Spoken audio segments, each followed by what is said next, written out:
ఒక 600 క్యూసెక్లు మాత్రమే పంపింగ్ చేశారు. దాదాపుగా 8, 9, 10 తారీఖు వరకు కూడా 1,00,000 క్యూసెక్ల నీరు ప్రవహిస్తుంది. ఈ రోజు అయితే 32,500 క్యూసెక్ల నీరు ప్రవహిస్తుంది. మరి కిందికి మాత్రం 30,000 క్యూసెక్ల నీరును విడుదల చేస్తూ పంపింగ్ మాత్రం కేవలం ఒక 1,184 క్యూసెక్ల నీరు మాత్రం పంపింగ్ చేస్తాం 7 పంప్ హౌస్ల ద్వారా. ఇక మన ముఖ్యమంత్రి గారు మాట్లాడిన విషయాలు కూడా చాలా విషయాలు మొన్న దిగ్భ్రాంతికరంగా యావత్ తెలంగాణ నివ్వెరపోయేలా, యావత్ తెలంగాణ ప్రజలు, మేధావులు, ఇంజనీర్లు, ఉద్యోగస్తులు, రైతులు, విద్యార్థులు, యువకులు కూడా అచ్చరు పొందేలాగా మాట్లాడిన భాష, వ్యవహార శైలి చాలా జుగుప్సాకరంగా ఉంది అనడంలో ఏ రకమైన సందేహం లేదు. ఆయన కీలకంగా ఒకటి అన్నారు, బుద్ధి ఉన్నోడు ఎవడైనా, మెడ మీద తలకాయ ఉన్నోడు ఎవడైనా మేడిగడ్డ బ్యారేజీ నింపకుండా, బ్యారేజీ లేకుండా పంప్ హౌజులు మరి ఆన్ చేయొచ్చా అని. అరే ఓ బుద్ధి లేని ముఖ్యమంత్రి, మేము మొన్న సమ్మక్క బ్యారేజీ మొన్న కదా మేము వచ్చినాక కదా కట్టింది. సమ్మక్క బ్యారేజీ ముందు దేవాదుల ప్రాజెక్టు ఎప్పుడు ప్రారంభమైంది? ఎన్ని సంవత్సరాలు మీరు పంపింగ్ చేశారు? దేవాదుల పంపింగ్ వితౌట్ బ్యారేజీ 15 సంవత్సరాలు పైగా మీరు పంపింగ్ చేశారు కదా. అరే మెదల్లేని సన్యాసులరా, మీ ప్రభుత్వమే ఉంది, మరి బ్యారేజీ కూడా కట్టలే. కేవలం ఫౌండేషన్ వేశారు నాటి వైఎస్ రాజశేఖర రెడ్డి గారు. అక్కడ కోయల ద్వారా వచ్చిన తిరుగుబాటుతోటి బ్యారేజీ కట్టలే కదా, పంప్ హౌస్లు ఆన్ చేశారు కదా, సంవత్సరాల తరబడి కూడా నీటిని వరద సమయంలో పంపింగ్ చేశారు కదా. ఈ మాత్రం సోయి లేదా? ఈ మాత్రం చారిత్రక అంశాలని, నీ గత అంశాలని నెమరు వేసుకుంటే అర్థమవుతుంది కదా. మేడిగడ్డ బ్యారేజ్ ఎక్కడ ఉంది? కన్నెపల్లి పంప్ హౌస్ ఎక్కడ ఉంది? మరి కన్నెపల్లి పంప్ హౌస్ లోకి మరి ఎంత డౌన్ లో ఉంది? అక్కడికి ఎన్ని నీళ్లు పంప్ హౌస్ కి టచ్ లో ఉన్నాయని ఎన్ని చెప్పావు కదా.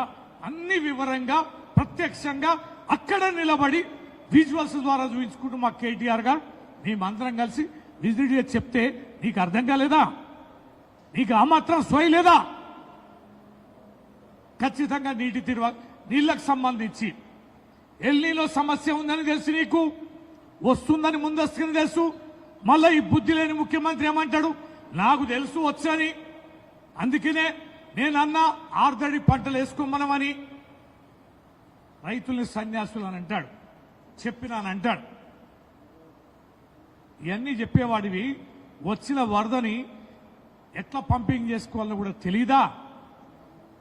30 నెలలైంది కదా ముఖ్యమంత్రి, ఇప్పటి వరకు కూడా నీకు మేడిగడ్డ ఏంది, సుందిల్ అయ్యింది, అన్నారం ఏంది, ఎల్లంపల్లి ఏంది, కాళేశ్వరం ఏంది, మరి కన్నెపల్లి పంప్ హౌస్ ఏంది, సమ్మక్క బ్యారేజ్ ఏంది, సీతారామ బ్యారేజ్ ఏంది, ఈ బ్యారేజ్ల ద్వారా మరి నిల్వ ఉంటున్న నీరేంది, ఈ పంపులను పంపింగ్ చేసుకోవాలనే సోయి లేకుండా ఎట్లా ఉంటున్నావు? ఏం అర్థం చేసుకున్నావు ఈ 30 నెలల అని ఈ సందర్భంగా మేము గుర్తు చేస్తున్నాం. మరి చెప్పాలి కదా, గేట్లు మూయకుండా నీళ్ళు ఎట్లిస్తారు, గేట్లు మూయకుండా నీళ్ళు ఎట్లిస్తారని చెప్పాం. నిలువ నీరు ఏదైతే ప్రాణహిత నీళ్లు ఉన్నాయో 1,00,000 క్యూసెక్ల నీరుందో ఆ నీరు ఎటువైపు ప్రవహిస్తుందో ఆ పాయ ఈ గేట్ల కానుకొని ఎన్ని మీటర్ల ఎత్తుల నీళ్లున్నాయి పంపింగ్ చేయడానికి అవకాశం ఉందని చెబితే నువ్వు మాట్లాడిన తీరు ఎంత దారుణంగా ఉంది. ఇంత దారుణంగా మాట్లాడతావా?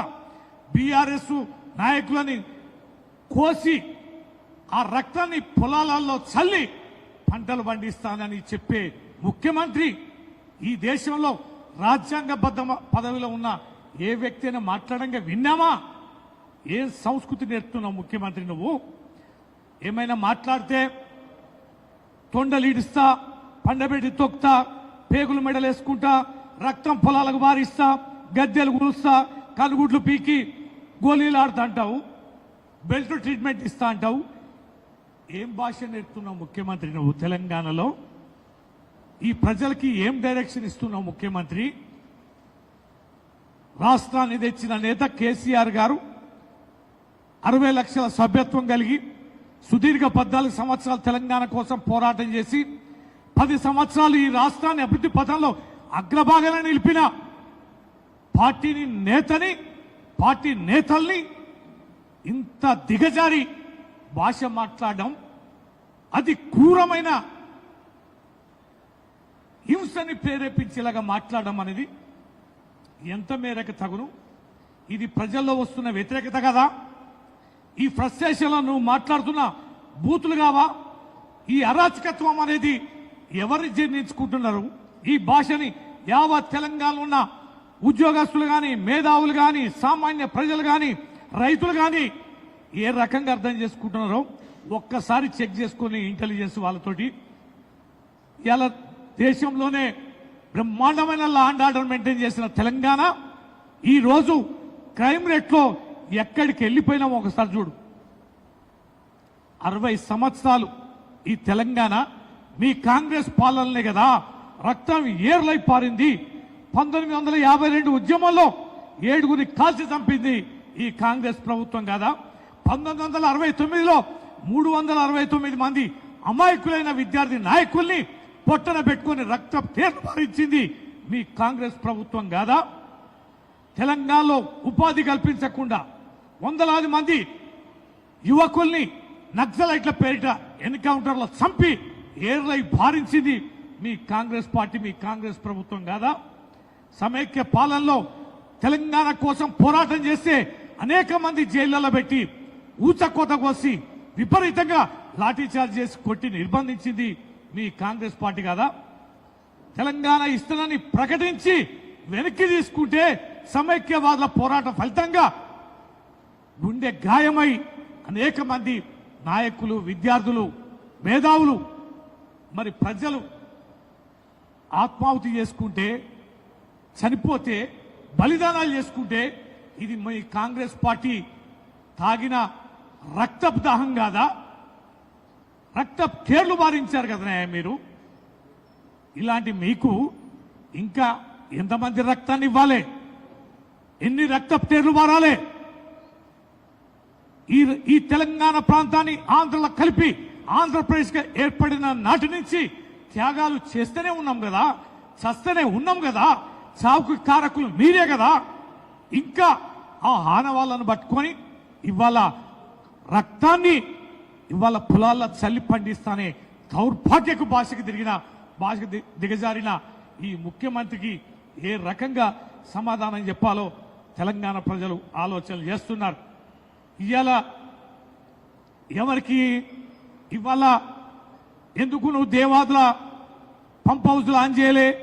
ఎందుకు సీతారామ ప్రాజెక్టులు లేటుగా ఆలస్యంగా ఆన్ చేశావు అంటే ఇంతకాలం పారిన నీళ్ళని ఎవరికి పంపించావు? ఎవరు పంటలు పండించడానికి, ఎవరికి రుణం తీర్చుకోవడానికి నువ్వు పంపించావో యావత్ తెలంగాణ ప్రజలు గమనిస్తూనే ఉన్నారు. నీ గురుభక్తిని చాటుకోవడం కోసం చేస్తున్న ఆపేక్ష, మమకారం కూడా ప్రజలకు తెలుస్తూనే ఉన్నది.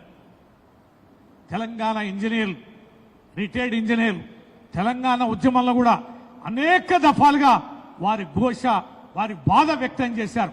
అనేక నివేదికలు ఇచ్చారు. ప్రతి నీటి బొట్టును ఏ రకంగా మనం వడిసి పట్టుకోవచ్చు, మనం సాగునీరు అందించవచ్చు అని బ్రహ్మాండంగా ఇంజనీర్లు చెప్పారు. ఆ ఇంజనీర్ల యొక్క అనేక సలహాలు తీసుకునే కేసీఆర్ గారు అనేక నిర్మాణాలు చేపట్టారు. ఇవాళ మన తెలంగాణ వచ్చాక మొన్నటి వరకు పరిస్థితి యావత్ తెలంగాణ చూసుకుంటే ఎన్ని చెక్ డ్యాములు కట్టాం, ఎన్ని వాగులలో, వంకలలో నీరును నిల్వ చేసుకున్నాం. 48,000 పైగా చెరువులని మనం పునర్నిర్మించుకున్నాం కదా, చెక్ డ్యాంలు నిర్మాణం చేసుకున్నాం కదా. యావత్ వాగులు, వంకలు, ఏర్లు అన్నిటినీ రిజర్వాయర్లుగా చేసుకున్నాం కదా. తత్ఫలితంగా భూగర్భ జలాలు పెరిగాయి కదా. భూగర్భ జలాలు పెరిగిన ఫలితంగానే ఈ రాష్ట్రంలో ఉన్న ప్రతి ఎకరాకి సాగునీరు అందింది కదా. మహబూబ్నగర్ జిల్లా కానీ, రంగారెడ్డి జిల్లా కానీ, మెదక్ జిల్లా కానీ, నల్లగొండ జిల్లాలో ఒక పార్ట్ కానీ, వరంగల్ జిల్లాలోని ఒక పార్ట్ కానీ, ఖమ్మం జిల్లాలో ఉన్న ఒక పార్ట్ కానీ, మరి కరువుతో పీడింపబడుతున్న సాగునీరు నోచుకొని తాగునీరు నోచుకొని ఈ రాష్ట్రం ప్రతి మారుమూలలో ప్రతి ఎకరాకి భూగర్భ జలాలు పెంచి ఇటు రిజర్వాయర్ల ద్వారా సాగునీరు ద్వారా ప్రాజెక్టుల ద్వారానే కాకుండా భూగర్భ జలాల ద్వారా ప్రతి ఎకరాకి సాగునీరు అందిస్తేనే కదా, నాణ్యమైన విద్యుత్తుని ఇస్తేనే కదా ఇవాళ ఇంత పెద్ద ఎత్తున పంటలు పండింది. 3.5 కోట్ల మెట్రిక్ టన్నుల పంట పండిందంటే ఈ దేశంలో నెంబర్ 1 రాష్ట్రంగా తెలంగాణ ఉందంటే ఇది కేసీఆర్ గారి ఆలోచన విధానం కదా, నీటి తీరువ విధానం కదా. ఊరికనే పంటలు పండాయా? ఊరికనే రాష్ట్రం అంతా నీరుందా?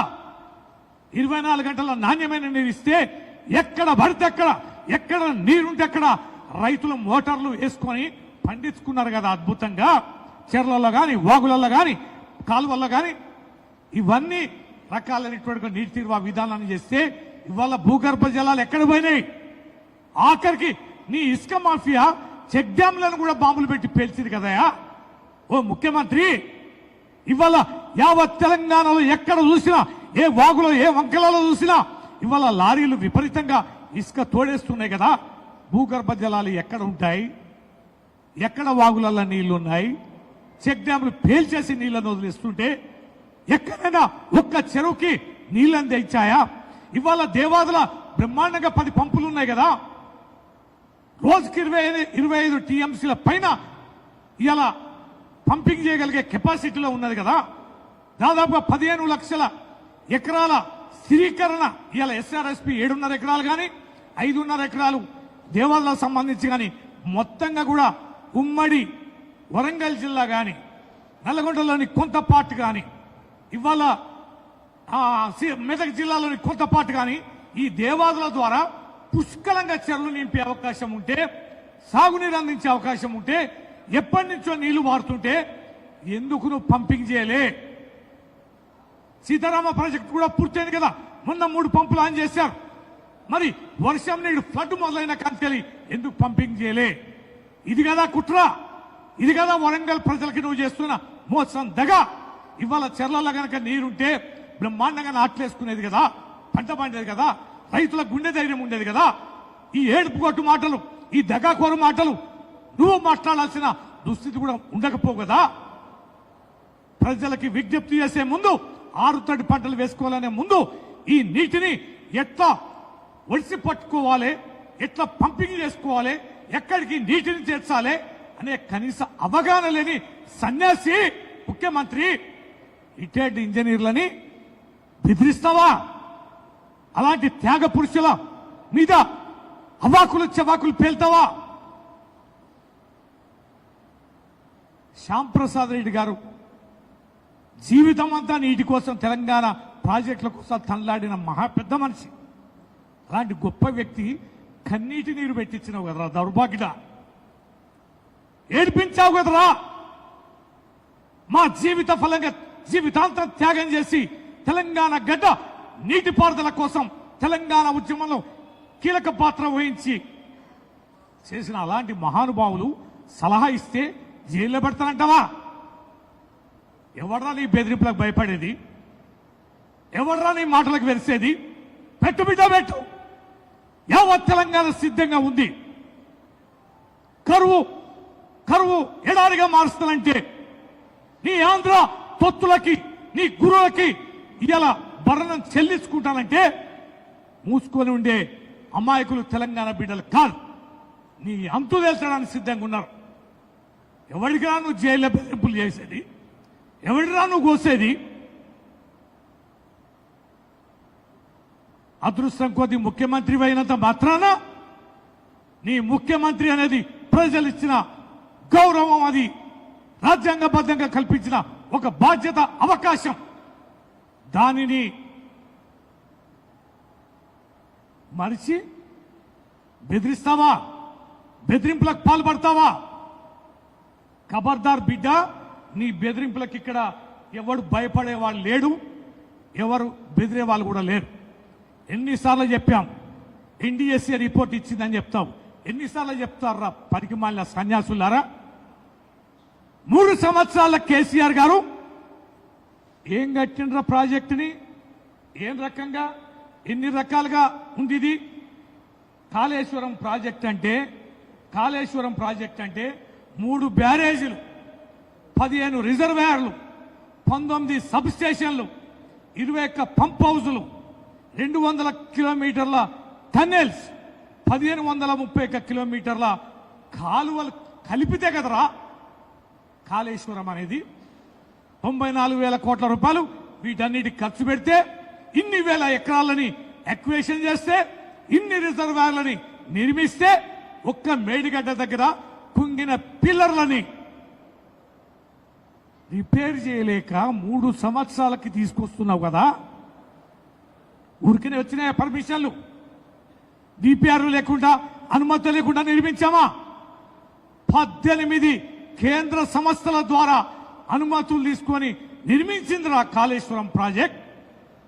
ఏం ఊరికనే ఆషామాషిగా నిర్మించలే, అన్ని అనుమతులు తీసుకొని. నీ రిపేర్కి ఇంత సమయం ఎందుకు పట్టింది?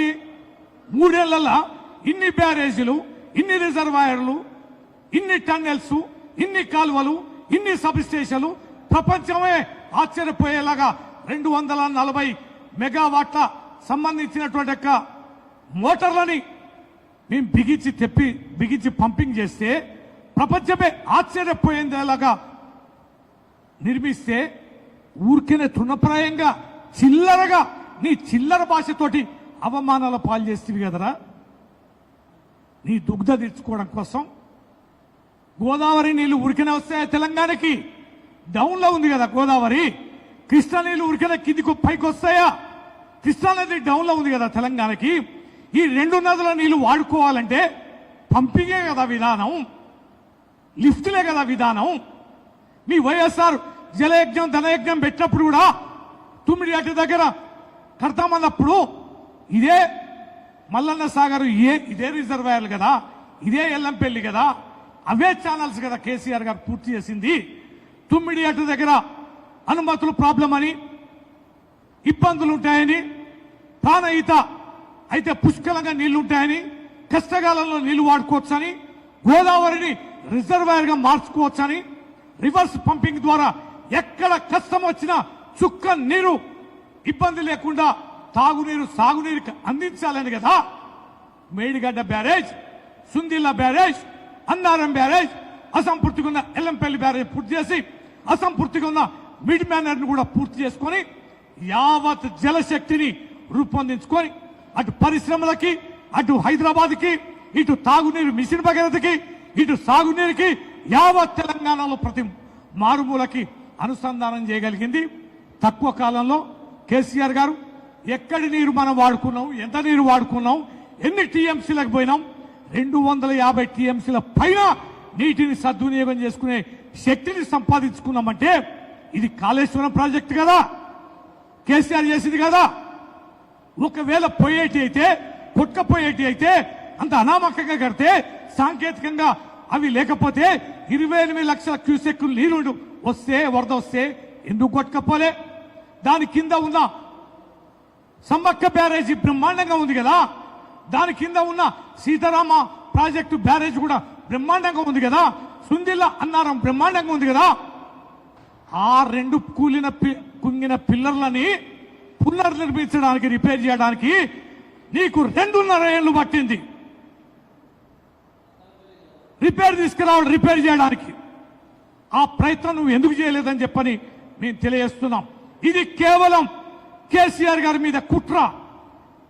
కాళేశ్వరం పనికిరాని ప్రాజెక్ట్ అని చెప్పని ఏ ప్రచారం అయితే చేశారో, రాజకీయంగా ఏ రకంగానైతే లబ్ధి పొందారో, ఆ లబ్ధి పొందిన రాజకీయాన్ని నిలపాలంటే కేసీఆర్ గారికి మళ్ళీ శాశ్వత కాళేశ్వరాన్ని నిర్మించిన కీర్తి రావద్దని, అన్నదాత కీర్తి రావద్దని, రైతు బాంధవుడిగా కీర్తి రావద్దని చెప్పని అప్రతిష్ట పాలు చేయడం కోసం నిరంతరం కుట్రలు ఇవాళ బీజేపీతో, కేంద్ర ప్రభుత్వంతో చేస్తూ ఈ 2 ప్రభుత్వాలు, ఈ 2 పార్టీలు కేసీఆర్ గారు లక్ష్యంగా ఎంచుకొని ఇవాళ ఈ ప్రాజెక్టును రిపేర్ చేయకుండా ఇది పనికిరాని ప్రాజెక్టుగా చెప్పడం కోసం రైతుల నోట్లో మట్టి కొట్టడం, కంట కారం కొట్టడం తప్ప మరోటి కాదు. ఇది మేము ఊరుకునే ప్రసక్తే లేదు. నిజాలను ముందు పెడతాం, ప్రజాక్షేత్రంలోకి వెళ్తాం, మరింతగా అన్ని రకాలైనటువంటి ఈ డీటెయిల్స్ కానీ ఈ నివేదికలు కానీ ఈ అంశాలు కానీ ఈ సాంకేతికపరమైన అంశాలు కానీ ప్రజల ముందు నుంచి చైతన్యవంతం చేసి నువ్వు చంద్రబాబు చేస్తున్న కుట్రలు, నువ్వు బీజేపీ మోడీ చేస్తున్న కుట్రల్ని ప్రజాక్షేత్రంలో తేల్చి ఎండగట్టి నిన్ను తాడి చెట్టు లోతులో పాతి పెట్టకపోతే మేము తెలంగాణ బిడ్డలమే కాదు బిడ్డ, కాచుకో రేవంత్ రెడ్డి. Thank you. ఇప్పుడు వాసుదేవరెడ్డి గారు మాట్లాడతారు, మాట్లాడిన తర్వాత ఏమైనా ఉంటే మాట్లాడు.